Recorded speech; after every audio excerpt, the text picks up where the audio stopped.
Hello and shalom everyone, एक बार फिर से आपका बहुत बहुत स्वागत करते हैं और उम्मीद करते हैं कि आज का वचन भी आपकी लाइफ में एक अच्छी ट्रांसफॉर्मेशन को लेकर आएगा और आप परमेश्वर के वचन की गहराई में जाकर और भी अच्छे से इस साल में अपने आप को तैयार करते हुए देख सकते हैं। आपकी स्पिरिचुअल ग्रोथ के लिए परमेश्वर अपने वचन को समय समय से अपने दासों अपनी दासियों के द्वारा लेकर आते हैं ताकि परमेश्वर के लोग इक्विप किए जा सके, ट्रेन किए जा सके, करेक्ट किए जा सके, तैयार किए जा सके प्रभु के बड़े दिन के लिए, प्रभु के आने के लिए। आज मैं बात करने जा रही हूँ 4 ऐसे टिप्स की जो आपकी प्रार्थना और उपवास में आपकी मदद करेंगे। ऐसी चीजें जो कि वाकई में ही आपकी लाइफ को एक ट्रांसफॉर्मेशनल मोड़ देंगी। और अगर आप ये सोच रहे हैं कि पास्टर नहीं तो हम तो इतने सालों से प्रेयर और फास्टिंग करते आए हैं, हमें कुछ खास सीखने की जरूरत नहीं है, तो आई एम टेलिंग यू ये 4 चीजें एक बार फिर से आपको रिएटरेट करेंगी और आपको तैयार करेंगी ताकि आप सही तरीके के साथ फास्टिंग में जा सकें और उस टाइम को जो आपके लिए प्रभु ने अलग किया है उसको मोस्ट प्रोडक्टिव और मोस्ट इफेक्टिव टाइम पीरियड बना सके। अलग अलग लोग अलग अलग समय के हिसाब से फास्टिंग पे जाते हैं, उपवास रखते हैं और परमेश्वर के साथ समय बिताने की कोशिश करते हैं। कई लोग 1 दिन का फास्ट रखते हैं, कई 3 दिन का फास्ट रखते हैं, कई 7 दिन का फास्ट रखते हैं, कई 14 दिन का फास्ट रखते हैं, 21 दिन, 40 दिन, यानी जैसे भी परमेश्वर आपको लीड करते हैं, परमेश्वर की ओर से आपको अगुवाई होती है, आपको फास्टिंग में जाना चाहिए। लेकिन क्या फास्टिंग की कोई खास तरीके भी हैं या कुछ ऐसी बातें हैं जिनको हम ध्यान में रख के अपनी फास्टिंग को और प्रोडक्टिव और इफेक्टिव बना सकते हैं? जी, यही आज 4 टिप्स मैं आपके साथ शेयर करने जा रही हूँ। सबसे पहली बात जिसे हमें ध्यान में रखने की जरूरत है वो ये है कि फास्टिंग कभी भी विदाउट पर्पस, विदाउट रीजन नहीं होती। आप ऐसा नहीं सोच सकते कि अच्छा मैंने पिछले दिनों में बहुत मिठाई खा ली है तो चले अब मैं थोड़ी फास्टिंग में चला जाता हूँ, या मैं थोड़ी सी डाइटिंग कर लेता हूँ तो वो फास्टिंग भी हो जाएगी और वो डाइटिंग भी हो जाएगी। जी नहीं, फास्टिंग हमेशा किसी पर्पस के लिए होती है, किसी रीजन के लिए होती है, और वो चाहे डायरेक्शन के लिए हो, चाहे प्रोटेक्शन के लिए हो, चाहे परमेश्वर से लीडिंग के लिए हो, चाहे गाइडेंस के लिए हो, चाहे क्लैरिटी के लिए हो। यानी कि जब भी आप उपवास रखें, आपके सामने एक लक्ष्य होना चाहिए, एक आपके सामने उद्देश्य होना चाहिए जिसके लिए आपने ये समय अलग किया है। जब हम मत्ती रचित सुसमाचार उसकी चैप्टर नंबर 4 की वर्स नंबर 2 को देखते हैं तो हम जानते हैं कि प्रभु यीशु मसीह ने 40 दिन और 40 रात का उपवास रखा और लिखा है फिर उसके बाद उन्हें भूख लगी। यानी कि परमेश्वर ने एक पर्पस के साथ एक समय के हिसाब से फास्टिंग रखी थी। It was not an open fasting कि चले जी मैं जब तक इस धरती पर रहूंगा तब तक मैं फास्टिंग पे ही रहूंगा। जी नहीं, it was a specific time period, यानी एक टाइम के हिसाब से कुछ समय के लिए वो फास्टिंग पे गए थे। और क्यों गए थे? इससे पहले कि वो पब्लिकली अपनी मिनिस्ट्री शुरू कर सकते, इससे पहले कि वो अपने चेलों का चुनाव कर सकते, he needed direction and power, इसलिए वो फास्टिंग पे गए थे। अगर प्रभु यीशु मसीह ने परमेश्वर होकर ये बात हमें दिखाई कि कैसे हमें भी सब इंपॉर्टेंट डिसीजंस से पहले, सब बड़े काम से पहले, जहां परमेश्वर की पावर को, जहां परमेश्वर की नजदीकी को, जहां परमेश्वर की ओर से डायरेक्शन को हमारी जिंदगी का हिस्सा बनाना है, वहां पर हमें उपवास पर जाना ही होगा। इसलिए प्रभु यीशु मसीह ने अपने इस एग्जाम्पल के साथ हमें सिखाया कि वो 40 दिन और 40 रात के फास्टिंग पर गए और फिर उसके बाद उन्होंने अपनी मिनिस्ट्री के इंपॉर्टेंट डिसीजंस को लिया। हमें एक बात और याद रखने की जरूरत है कि जब आप उपवास पे जाते हैं, जब आप टाइम ऑफ फास्टिंग पे जाते हैं, it is a time of spiritual power. वो परमेश्वर से सामर्थ पाने का समय होता है। ये वो समय होता है जब हम परमेश्वर के नजदीकी में बढ़ते हैं और परमेश्वर से हम कुछ ड्रॉ करते हैं। और ऑब्वियसली परमेश्वर जो ऑल पावरफुल परमेश्वर है, अपनी पावर को, अपनी स्पिरिचुअल मैच्योरिटी को अपने लोगों में उस समय में देते हैं। जब आप मरकुस रचित सुसमाचार उसके 9th चैप्टर की 29th आयत को पढ़ते हैं तो वहां पर भी ये बात लिखी गई है कि कई ऐसे डीमंस होते हैं, कई ऐसी दुष्ट आत्माएं होती हैं जो बिना प्रार्थना और बिना उपवास के नहीं जाती हैं। इसका मतलब जब आप प्रार्थना करते हैं उपवास के साथ तो परमेश्वर आपको सामर्थी बनाते हैं ताकि आप उन पावर्स ऑफ डार्कनेस को भी परमेश्वर में कैस्ट आउट कर सके, उन्हें निकाल सके। अपनी पावर से नहीं, अपनी सामर्थ्य से नहीं, लेकिन परमेश्वर की सामर्थ्य से जो उस समय में प्रभु हमें देते हैं जब हम फास्टिंग के समय में परमेश्वर के और नजदीक आते हैं। देखिए, उपवास रखने की बहुत सारी रीजंस हो सकती हैं। आपको अपनी लाइफ में बढ़ने की रीजन हो सकती है, या परमेश्वर से क्लैरिटी पाने की रीजन हो सकती है, या पावर महसूस करने की रीजन हो सकती है, स्पिरिचुअली ग्रो करने की रीजन हो सकती है। पर इन सारी रीजंस में से आपके लिए जो सबसे बड़ी प्रायोरिटी की चीज होनी चाहिए वो ये होनी चाहिए कि आप परमेश्वर की नजदीकी में बढ़ें। ये समय ऐसा होना चाहिए जो आप अलग करते हैं, जिसमें आप परमेश्वर के साथ समय बिताते हैं। ये नहीं है कि अगर आप फास्ट पे हैं तो आप आधा दिन सोकर निकाल दें। ये भी नहीं है कि अगर आप फास्टिंग पे हैं तो आप वेट करें कि कितने बजे मैं खाना खा सकता हूं, कि अच्छा तब तक मैं कुछ भी काम करके टाइम बस निकाल दूं ताकि मैं वो टाइम जो है वो फास्टिंग का कंप्लीट कर दूं। फास्टिंग का मतलब है परमेश्वर की नजदीकी में आना, सब चीजों को हटाकर, सब चीजों को पीछे रख के, सब चीजों को भुलाकर परमेश्वर के साथ समय बिताने के लिए अपने आप को प्रेजेंट करना, अपने आप को और तैयार करना, और परमेश्वर से उन रेवलेशंस को पाना जिन्हें वो आपको देना चाहते हैं। अब अगर आपको स्टेप नंबर 1 समझ में आ गया है कि आपको पर्पस भी पता है कि आप क्यों फास्टिंग पे जा रहे हैं, और आपने ये भी सोच लिया कि कितने समय के लिए आप फास्टिंग पे जा रहे हैं, तो अब बारी आती है स्टेप नंबर 2 की। यूजुअली लोग ये सोचते हैं कि फास्टिंग हम किसी भी चीज से कर सकते हैं। कई लोग ये सोचते हैं कि जी मैं फोन बड़ा इस्तेमाल करता हूं तो मैं फोन की फास्टिंग पे जा रहा हूं, या मैं खाना बहुत खाता हूं तो मैं इसलिए खाने की फास्टिंग पे जा रहा हूं, या मैं बातें बहुत करता हूं तो इसलिए मैं बातों की फास्टिंग पे जा रहा हूं। देखिए, फास्टिंग जो है, जो उपवास जिसके बारे में वचन में लिखा गया है, वो खाने से है। यानी कि आप खाने को त्यागते हैं, आप खाने को पीछे रखते हैं और आप परमेश्वर को आगे करते हैं, वो है फास्टिंग। बाकी जो चीजें आप कर रहे हैं वो सेल्फ डिसिप्लिन का हिस्सा है। यानी अगर आप सोशल मीडिया से, अगर आप टेलीफोन से, अगर आप और चीजों से, अगर आप गॉसिप से, अगर आप और बातों से जो आपको लगता है कि प्रभु से आपको दूर करती हैं, उससे अपनी दूरी बनाते हैं, तो वो आपकी स्पिरिचुअल डिसिप्लिन का हिस्सा है, वो आपके अनुशासन का हिस्सा है, वो फास्टिंग नहीं है।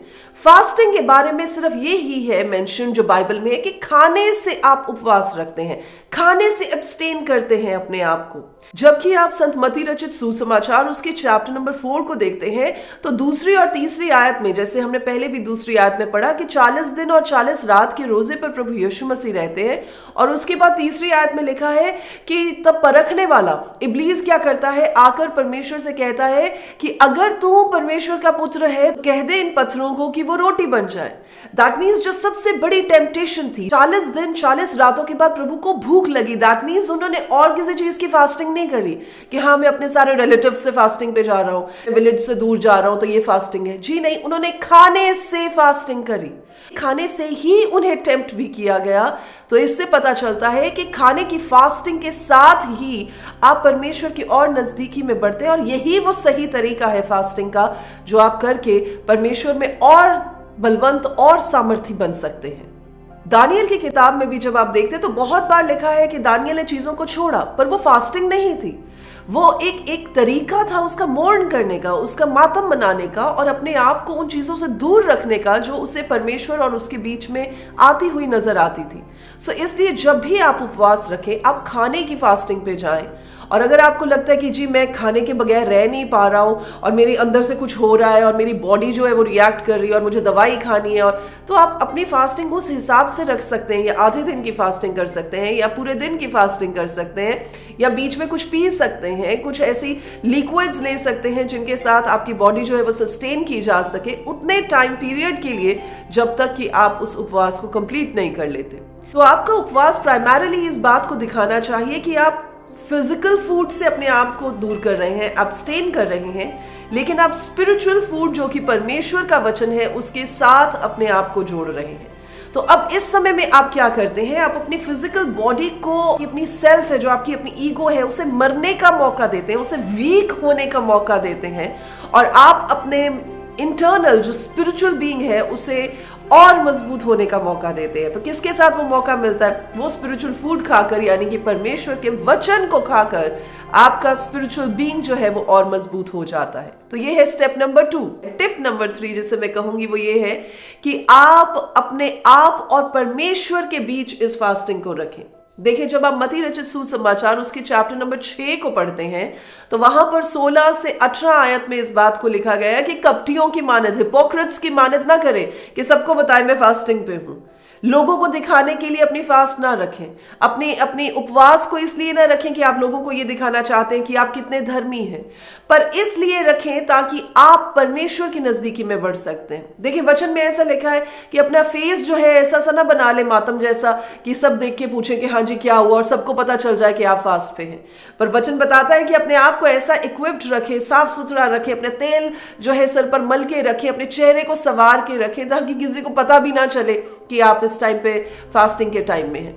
और आपका ये क्वेश्चन हो सकता है कि अगर मुझे कोई खाना ऑफर करे तो मुझे क्या करना चाहिए? क्या नहीं बताना चाहिए?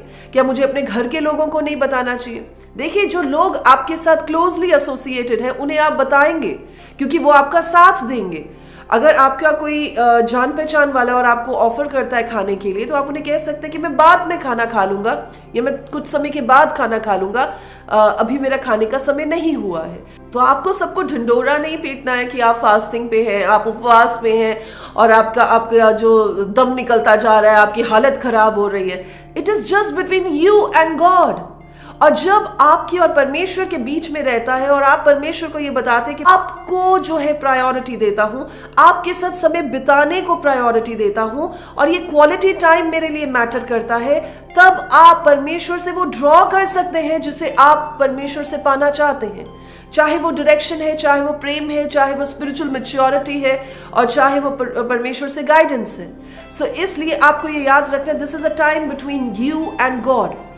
चले मैं आपके साथ एक छोटी सी स्टोरी को शेयर करना चाहूंगी। एक बार एक ग्रैंड डॉटर अपने दादू के बारे में बड़ी अच्छी अच्छी बातें कह रही होती है और उसके दादू जो है वो अब इस दुनिया में नहीं होते, पर उनकी बातों को याद करके वो सबको बता रही होती है कि मैं अपने दादू के साथ बीच पे जाया करती थी और जब शाम को हम लोग इवनिंग वॉक के लिए जाते थे और बीच पर बैठते थे तो मेरे दादू अपनी घड़ी को निकाल कर रख दिया करते थे। जब मैं उनसे पूछती थी कि आप ये क्यों करते हैं तो वो कहते थे कि मैं इस टाइम को चेरिश करना चाहता हूँ, मैं इस टाइम को तुम्हारे साथ इन स्पेशल मोमेंट्स को बिताना चाहता हूँ ताकि ये मेरे मन में हमेशा के लिए घर कर जाए।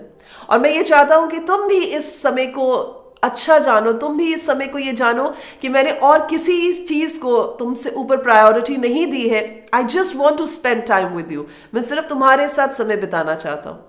मेरे अजीजों, मैं इसी बात को आपको समझा रही हूं कि जब आप परमेश्वर के साथ समय बिताते हैं, टाइम ऑफ फास्टिंग आपको सिर्फ रिमाइंड करवाता है कि आप खाने के बारे में नहीं सोचते हैं, खाने में क्या पकाएंगे उसके बारे में नहीं सोचते हैं, बाजार से क्या लाना है, क्या करना है, वो सब नहीं सोचते हैं। आपका ध्यान सिर्फ फोकस्ड रहता है प्रभु के साथ समय बिताने के लिए। इसलिए ये समय सिर्फ आपके और परमेश्वर के बीच होना चाहिए।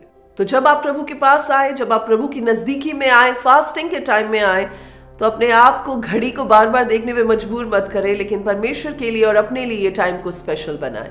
और चौथा और लास्ट टिप जो मैं आपके साथ शेयर करना चाहूंगी वो ये है कि सिर्फ फास्टिंग पे ऐसे ना चले जाएं कि हाँ मैं उपवास पे हुआ, मैं सारा दिन ऑफिस में बिता दूंगा, मेरा फास्ट कंप्लीट हो जाएगा, सारा दिन मैं कॉलेज में बिता दूंगा तो मेरा फास्ट कंप्लीट हो जाएगा। हमेशा फास्टिंग को प्रेयर के साथ पेयर करें। दैट मीन्स इन दोनों चीजों को इकट्ठा चलने दें। अगर आप फास्टिंग पे हैं तो उस हिसाब से ये टाइम रखें कि आपको पता हो कि मैं इतने से इतने समय जो है वो प्रार्थना में निकाल सकता हूं। आप देखिए जब परमेश्वर के वचन को भी पढ़ा जाता है, मत्ती रचित सुसमाचार उसके 17:21 में लिखा हुआ है, जब दुष्ट आत्माओं को निकालने की बात की जा रही थी तो प्रभु इस बात को कहते हैं कि ये प्रार्थना और उपवास के साथ निकलता है। सिर्फ ऐसा नहीं लिखा कि उपवास के साथ निकलता है। दैट मीन्स फास्टिंग को आप प्रेयर के साथ जो है कंबाइन करके करें तो उसका आपको इफेक्ट ज्यादा होता है। जब आप प्रेरितों के काम एक्ट्स ऑफ अपोस्टल्स पढ़ते हैं उसके 10:30 में भी ये बात कही गई है। कॉर्नेलियस अपने बारे में बता रहा है, जब पतरस उसके घर में पहुंचता है तो वो अपने दिल की बात बता रहा होता है और वो कहता है कि 4 दिन पहले मैं इस समय तक जो था वो उपवास कर रहा था और उसके बाद अगले कुछ समय तक मैं प्रार्थना भी कर रहा था और उसके बाद देखिए परमेश्वर का एक जन मेरे सामने जो है वो हाजिर हुआ। तो यहाँ पर वो क्या बता रहा है कि सिर्फ उसने फास्टिंग नहीं रखी पर वो प्रार्थना के साथ फास्ट को कर रहा था। कई बार कलीसियाओं में भी इंपॉर्टेंट डिसीजंस के लिए फास्टिंग की जरूरत होती है, जैसे कि एक्ट्स ऑफ अपोस्टल्स यानी कि प्रेरितों के काम उसके 14 अध्याय की 23 आयत में ऐसा लिखा हुआ है कि उन्होंने उस जगह में, उस कलीसिया में परमेश्वर के प्राचीनों को अपॉइंट किया। लेकिन कैसे अपॉइंट किया? उन्होंने प्रार्थना और उपवास के साथ ये काम किया। जब हम परमेश्वर के वचन में रिलेशनशिप्स को संभालने की भी बात करते हैं तब भी अगर हस्बैंड वाइफ के रिलेशनशिप की ही बात की जाए, पहला कुरिन्थियों उसके 7 चैप्टर की 5वीं आयत में भी परमेश्वर के वचन में ऐसा लिखा हुआ है कि जब हस्बैंड वाइफ को इंस्ट्रक्शन दी गई है कि आपस में मिले रहें, आपस में जुड़े रहें, तो उसमें भी ये बात कही गई है कि सिर्फ उस समय में जबकि आप प्रार्थना और उपवास में आप अलग रह सकते हैं, लेकिन उसके बाद फिर आपको जो है सहमति में आपको एक मन होना होता है। क्यों? ताकि शैतान को आप मौका ना दें। तो हर एक जगह पर फास्टिंग के साथ प्रेयर की भी बात की गई है, अकेले उपवास की बात नहीं की गई है। तो इसलिए जब भी आप फास्टिंग में जाते हैं, आप अपने लिए अलग समय निकालें, आप प्रार्थना का समय निकालें, ताकि आप प्रार्थना के साथ उपवास में जाएं, जिससे आपको उसका फायदा हो सके। और याद रखें, जैसे मैंने पहले भी कहा था कि उपवास का मतलब ये नहीं है कि आप परमेश्वर से कुछ जो है धक्के से लेना चाहते हैं। ऐसा नहीं है कि आप कहें कि मैं भूखा रहकर, प्यासा रहकर परमेश्वर को इमोशनली ब्लैकमेल करना चाहता हूं ताकि मैं प्रभु से कुछ हासिल कर सकूं।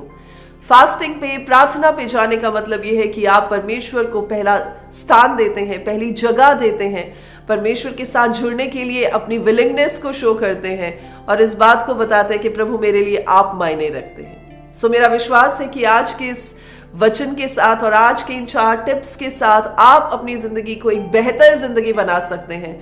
और इस साल में भी आप अपनी फास्टिंग के तरीके को बदलकर, अगर इनमें से आप कोई चीजें मिस कर रहे हैं, तो इन चारों चीजों को देखकर, इन पर चलकर आप अपनी लाइफ में और भी बेहतर और इफेक्टिव तरीके के साथ प्रेयर और फास्टिंग में जा सकते हैं। प्रभु आपको आशीष दे। आज के लिए बस इतना ही। अगर आप इस वीडियो से इनकरेज हुए हैं और आपने कुछ सीखा है, तो आप दूसरों के साथ भी शेयर करें ताकि वो भी परमेश्वर में नया बल और नई सामर्थ को पा सके। प्रभु आप सबों के साथ रहे। अगर आप संडे सर्विस में हमारे साथ जुड़ना चाहते हैं, तो आप मोहाली में सेक्टर 126 में मूविंग द माउंटेन अपॉस्टोलिक चर्च में हमारे साथ आकर संडे सर्विस का हिस्सा बन सकते हैं। ज्यादा डिटेल्स के लिए आप हमारे प्रेयर टावर पर कांटेक्ट कर सकते हैं और लोकेशन और एड्रेस ले सकते हैं। God bless you all. Shalom.